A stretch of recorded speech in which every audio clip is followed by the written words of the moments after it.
Hi there, my name is Marty Owings, and today I'm going to share the basics you need as a beginner artist just starting out. And I'll also cover some tips to get you kicked off in the right direction. It's a pretty exciting time to be taking up drawing and/or painting.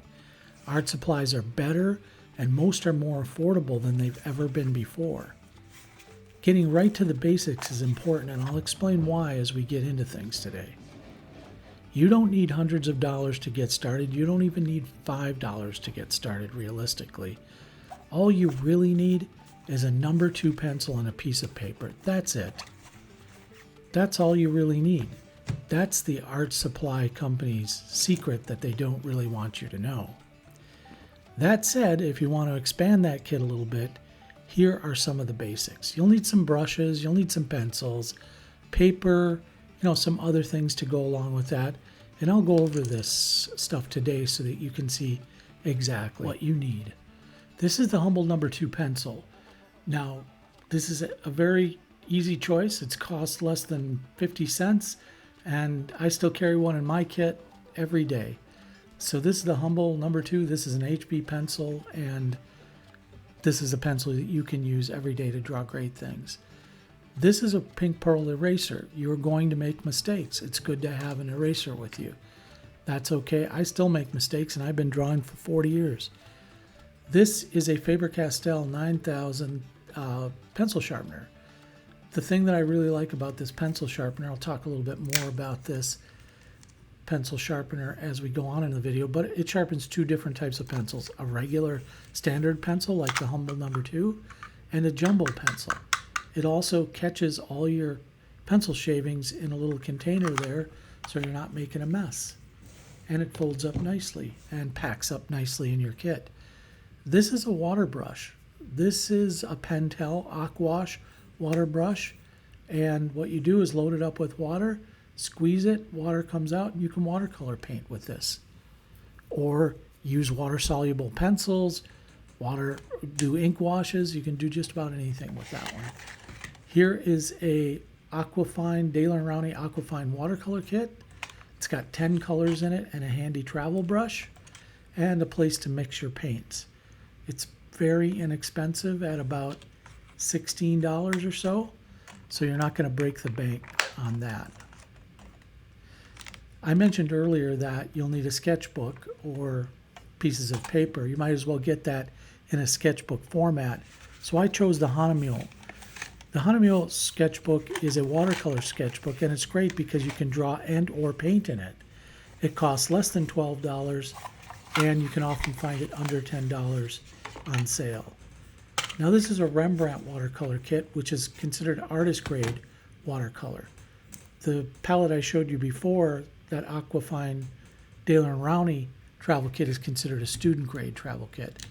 You don't need to be too concerned about student grade versus artist grade watercolor, just to know that artist grade watercolor is a little bit better quality, and you'll learn more about that as you get into your artistic journey anyway, so don't sweat that for now. So it costs a little bit more. Now this is the Schmincke Academy watercolor palette. The Academy line, they have 2 lines. They have the Academy line and the Horadam line. The Academy line, it comes with 12 here, half pans. Those are called half pans, those little beautiful little candies of watercolor in there. Those are called half pans, and it comes with 12 of those. And the Academy is their student grade, and it comes in a nice tin kit here. You're going to need a couple of brushes to go with whatever watercolor kit you pick. I recommend a 1/4 inch flat brush and a round brush. The size you get, as long as they're reasonable, won't really matter, but just get yourself a round and a flat brush. Now here, one of the first things I like to teach people to do is kind of draw some squares. We're going to use a little watercolor paint to fill in these squares just like a coloring book, but this gives you a feel for the paint, it gives you a feel for the brush and the page, and just gets you used to using watercolor as a medium. Now I picked watercolor instead of watercolor pencils or oil paint or things like that because this is kind of an affordable approach to start out. So if you wanted to draw, say, a character or a landscape or any of those things, you could start out with 3 or 4 colors. These are primary colors and they're important. because you can mix them to get other colors. Here I'll mix purple, and then I'll mix yellow and blue to get green.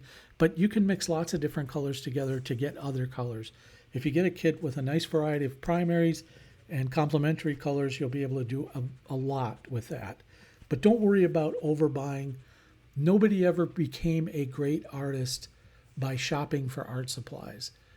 You become a great or good or very competent artist through practice and learning things and learning how things work. But that's why we're here today, because you're starting out, you've decided, hey, I'd like to take this up, whether it's a hobby or something you want to do, more professionally or what have you.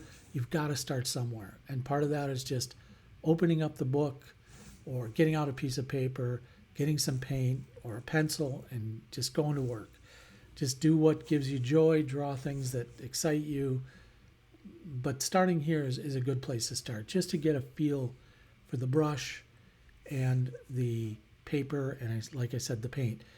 This brings us back to a time when we were kids. We could fill in the blanks in a coloring book or something like that. That's why it's a good spot to start, and that's why I have people that I teach start here.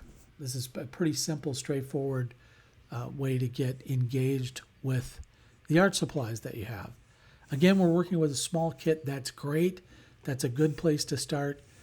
$1,000 worth of art supplies isn't going to make you any better as an artist necessarily than the $40 you'll spend here. So I want to sharpen up this pencil a little bit. So I got this Faber-Castell, as I talked about earlier. I'll put it in the standard pencil hole, turn it a few times. It's got really sharp blades. Doesn't take long to put a good, nice point on this number 2 pencil. And then we'll continue the lesson. So the very next thing I want to take people to who are starting out is a value study, or a value scale, really. And the reason a value scale is so important is because it helps beginning artists learn and understand how different shades work from light to dark. This graduated scale from light to dark is going to help you see how these tones become really important as you try to render or draw or paint your surroundings or your subjects or whatever it is, whether it's a still life, a portrait, a landscape, cars, plants, whatever it is you want to do, flowers. This is going to help, because a fundamental understanding in art is the ability to draw shadow and light. You don't even have to be a great artist, but if you can get good at putting shadow and light in the right places, your work will look fantastic. So the first value scale I did in pencil. This value scale I'm going to do in watercolor, just to kind of show you what that looks like. So each of these little boxes gets progressively just a little bit darker as we go from left to right. Starting at the left with the lightest shades and going to the right, it gets progressively darker. If you do not get this right your first time out or your first time, don't worry about that. Just, make an effort at it. You could do it over 2. There's no limit to the number of times you can do a value scale. You just go ahead and keep doing it. Do it in different colors. Don't be afraid to mix colors. Get things, as long as you're going from light to dark, left to right, you're pretty much okay. There's 100 different ways to do a value scale. This one happens to be in pencil, the other one is in watercolor, or vice versa. But anyway, the important part is that you've completed your first couple of value scales. And now I'm going to demonstrate why it's important. When I draw this circle on the page, not very well, it's not perfect, but it's freehand. When I draw a circle on it, it's very 2D right now. It's very flat. It's just a circle. If I wanted to turn this into a sphere or a ball, I would have to do something to this to make it look more realistic instead of just a flat round circle on a page. So what I'm going to do here, and I've given you a hint by writing it out, I'm going to be dark in the lower right hand corner where the light wouldn't be, and then I'm going to gradually get lighter as I get up towards the source of light. So just is if you have a light and you put like a golf ball or a tennis ball or a baseball, whatever, it doesn't matter, just a ball, a spherical object under a light, you will see exactly what I mean. So it will go from light to dark depending on where the light source is coming from. It's important to know this because as you're out in the world, just observationally, you can see this at play in almost anything you look at, whether it's a car or a building or a tree or anything like that. There are going to be light and dark spots in that depending on where the source of light is. So, just to keep things simple, this is kind of a graduated value study on the circle I drew that will ultimately make this look like a ball, like a beach ball or a round ball or sphere. And that's exactly what we want. And don't be afraid if things aren't perfect for you right off the start. But this is a good way to reinforce some confidence around light and shadow because it's not really that difficult to get the mid-tones and the dark tones and stuff. And if you, like I said, if you make a mistake or it's not right off the bat, give yourself permission to let that be okay because there's no failed drawings, there's only opportunities to learn. So as I darken up the bottom of this sphere here, you can start to see where it changes the whole picture. I mean, before it was just a round flat circle. Now it's starting to look like a sphere. You're starting to say, oh, well, that's taking shape as a round object rather than a 2D flat object. And that's exactly where I wanted to go with this. So I'm struggling a little bit with the midtones here because of the paint. Well, actually, it's not the paint's fault. It's my fault. But just trying to get the paints to lay down right. So we'll get that right here. But I think you get the general idea or sense of this. It's not too hard to do, and I think it will, just practicing these will take your artwork up a level, for sure. At least one or two levels.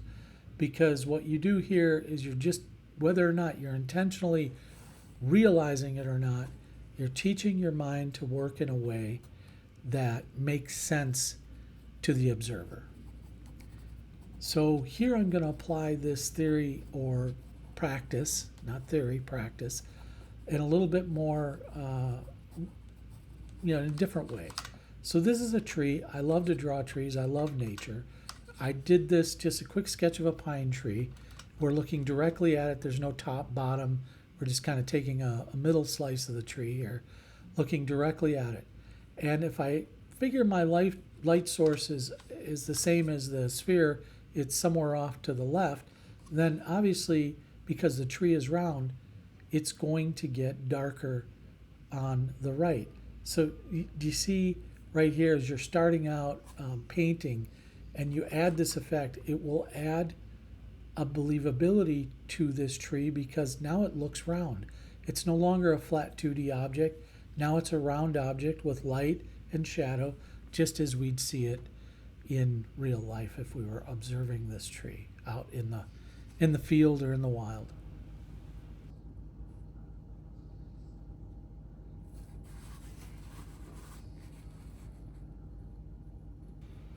I'm showing you all the iterations here. Obviously, I could have stopped at any point and just said, yeah, that's good.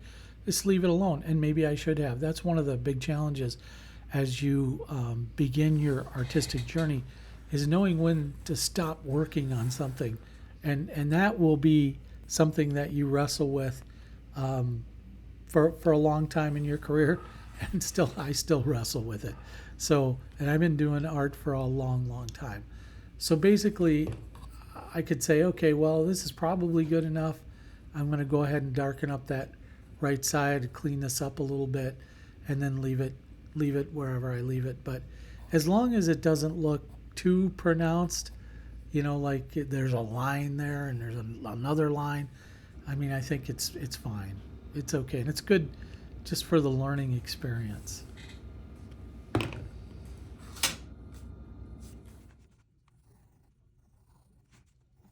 Okay, I sort of wrestled with whether or not I'd keep this part in the video, but circles and squares, spheres and objects in shapes are fun to do. And I figured, well, I might as well. So I'm going to draw a couple of, or paint a couple more spheres here, but I'm going to do something with the colors that surround these objects to just give you a sense of contrast and what things look like when they're sort of opposite each other. I don't know if I'll do that so much on the bottom part, but on the boxes, but on the spheres for sure. So the blue sphere, I want to use the red color around to just give you a sense of what does that look like when there's opposite colors. And these happen to be primary colors, but just here I'm going to use the blue around the red around the blue, and just kind of see what that looks like. It's a big contrast. And some of this is about light and dark, shadow and light. And that's important. So you don't have to do this exercise as you're starting out, but if you want to, there's no problem with going ahead and doing that. So what I want to do here now, one of the most basic things you can do is kind of sketch a tree, and a pine tree is really easy. It's kind of straight up and down, doesn't have a lot of variation in it. It's got some, pine needles coming off various branches. Some of them can be scraggy or thick. Depends on the type of pine you're drawing. Let's take this as a, North American white pine you might find in any sort of carnivorous forest. Deciduous would have leaves, carnivorous would have needles, I think. So, but anyway, that aside, you just kind of drawing a pine tree. Now the temptation here would be to draw it like a Christmas tree. Oh, a pine tree? Okay, I'll just draw a Christmas tree. But maybe take a little bit more time and look at the pine trees and see what they look like, and then start to look at where light and shadow fall on a tree like this at a distance. So I'm going to go ahead and start darkening in the right side that's in shadow a little bit more. And then oftentimes you'll find shadow underneath the boughs or branches with leaves or pine needles and stuff like that. You'll find even more shadow underneath that. But anyway, it's a short exercise. It's fun to do. It can be creative and reinforcing because they're really not that hard to draw and paint, and it makes you feel good when you can render something that looks pretty interesting.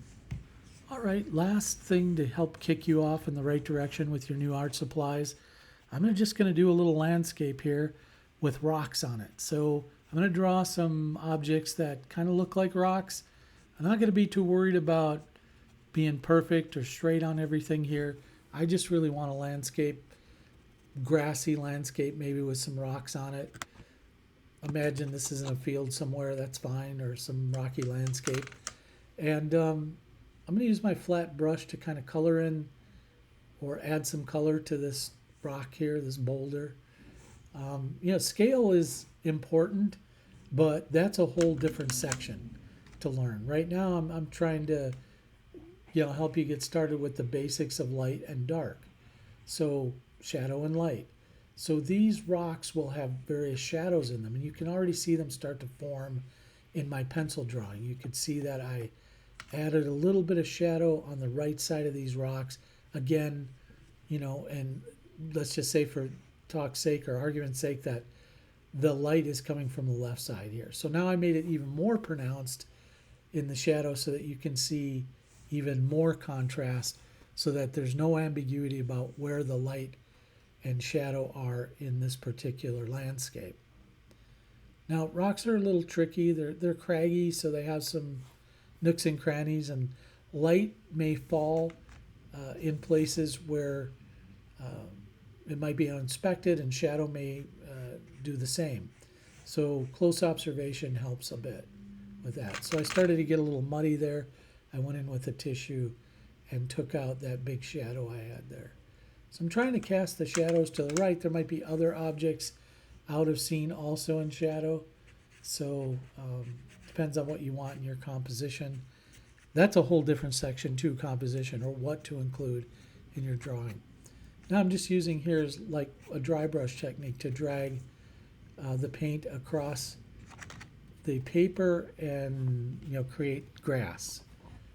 And then I go in with my pencil and I can add a little bit more grass as well. But this is kind of like a very basic picture with some rocks in it. That's all. Really just wanted to accomplish the light and shadow bit here for you and kind of show you that. In a minute here, I'll paint some sky and show you another trick you can use, which is very handy if you're starting out. I'm going to use this toilet tissue right here, wad it up to make clouds. And you're going to say, well, what are you going to do? Glue that on the book and it's going to be a cloud? Nope, not at all. I'm going to add some blue here to the sky. This is some cobalt blue. It's very nice. And then I'm going to take this wadded up tissue. I'm just going to dab it lightly over the blue color. And you can start to see clouds forming. Yeah, no, it doesn't have to be perfect because clouds are kind of random in a way and they're not perfect. So yeah, we'll just leave that there, and that's my landscape. So I hope you've got an idea of supplies you can use now from the video and what you can do to kick off your artistic journey if you're a very, very beginner. Obviously, this is not advanced study, but it is enough to get you started. Little light and shadow, little value scales in there, and kind of how to make things look a little bit more realistic when you apply those techniques. Thank you for taking a few minutes to stop by today. My name is Marty Owings, and this is the Owingsart YouTube channel. If you're new to the channel, I welcome you to explore the hundreds of art supply reviews, drawings and painting tips, and other content available absolutely free. If you like what you see, please consider supporting the channel. If you're already a subscriber and have enjoyed the content on the channel, I encourage you to become a member today. Memberships start as low as $3.99 and opens up a host of additional content to you. And depending on the level you join at, you'll have access to exclusive first look videos, member-only videos, priority replies to your comments and questions, instructional videos, and so much more. Memberships help support and grow the channel and enable me to bring the content that you want, like straightforward, honest product reviews, art tips and instructions, and art adventures. If you'd rather make a one-time contribution, you can simply visit Buy Me a Coffee at the link below and choose an amount that makes sense for you. Another fun way to support the channel is by using super chats and super stickers during live streams and premieres. I frequently have books and original art for sale on my Etsy site at owingsart. All the links to help support the channel are in the description below. Thanks for your support. Have an awesome and artful day.